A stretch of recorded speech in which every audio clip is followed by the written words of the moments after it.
ಅರ್ಜಿಗಳು 50, 53, 57ರಲ್ಲಿ. ಆಮೇಲೆ ಜಿಲ್ಲಾಧಿಕಾರಿಗಳಿಂದ ವಜಾ ಮಾಡಿರ್ತಕ್ಕಂಥದ್ದು ಸುಮಾರು 6,98,933.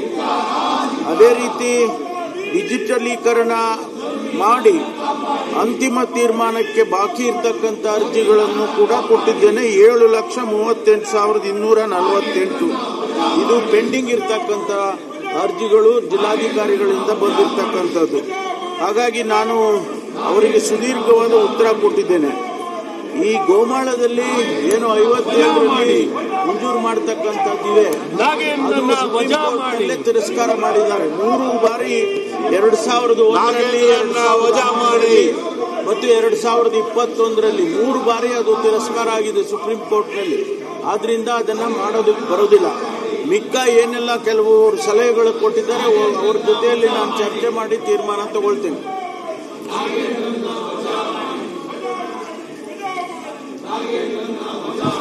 ಈಗ ರವಿಕುಮಾರ್, ಶ್ರೀ ಡಾಕ್ಟರ್ ಚಂದ್ರು ಲಮಾಣಿ, ಮುನಿರಾಜು, ಶಿವಣ್ಣ ಬಿ. ಸನ್ಮಾನ್ಯ ಸಭಾಧ್ಯಕ್ಷರೇ, ಆನೇಕಲ್ ಶಾಸಕರಾದಂತಹ ಸನ್ಮಾನ್ಯ ಶಿವಣ್ಣವರ ಪರವಾಗಿ ಚುಕ್ಕೆ ಗುರುತಿನ ಪ್ರಶ್ನೆ 1625ನ್ನ ಮಾನ್ಯ ಪಂಚಾಯತ್ ರಾಜ್ ಮತ್ತು ಗ್ರಾಮೀಣಾಭಿವೃದ್ಧಿ ಸಚಿವರನ್ನ ಕೇಳ ಬಯಸ್ತೇನೆ.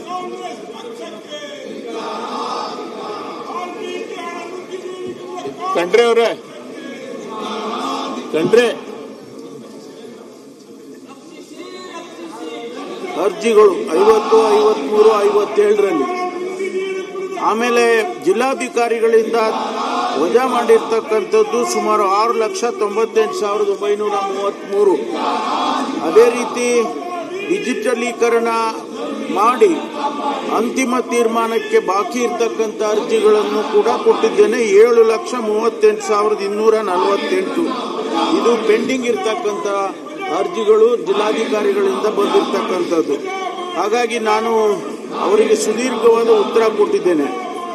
ಈ ಗೋಮಾಳದಲ್ಲಿ ಏನು 57ರಲ್ಲಿ ಮಂಜೂರು ಮಾಡತಕ್ಕಂಥದ್ದಿದೆ, ತಿರಸ್ಕಾರ ಮಾಡಿದ್ದಾರೆ. 3 ಬಾರಿ 2001ರಲ್ಲಿ ವಜಾ ಮಾಡಿ ಮತ್ತು 2021ರಲ್ಲಿ 3 ಬಾರಿ ಅದು ತಿರಸ್ಕಾರ ಆಗಿದೆ ಸುಪ್ರೀಂ ಕೋರ್ಟ್ನಲ್ಲಿ. ಆದ್ರಿಂದ ಅದನ್ನ ಮಾಡೋದಕ್ಕೆ ಬರೋದಿಲ್ಲ. ಮಿಕ್ಕ ಏನೆಲ್ಲ ಕೆಲವು ಸಲಹೆಗಳು ಕೊಟ್ಟಿದ್ದಾರೆ ಅವ್ರ ಜೊತೆಯಲ್ಲಿ ನಾನು ಚರ್ಚೆ ಮಾಡಿ ತೀರ್ಮಾನ ತಗೊಳ್ತೀನಿ.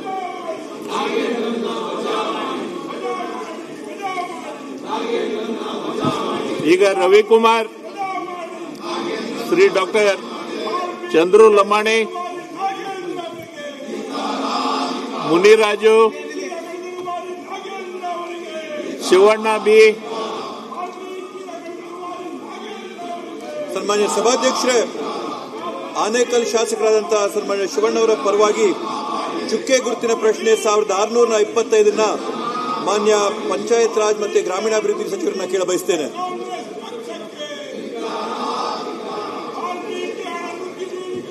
ಖಂಡ್ರೆ ಅವರೇ, ಖಂಡ್ರೆ.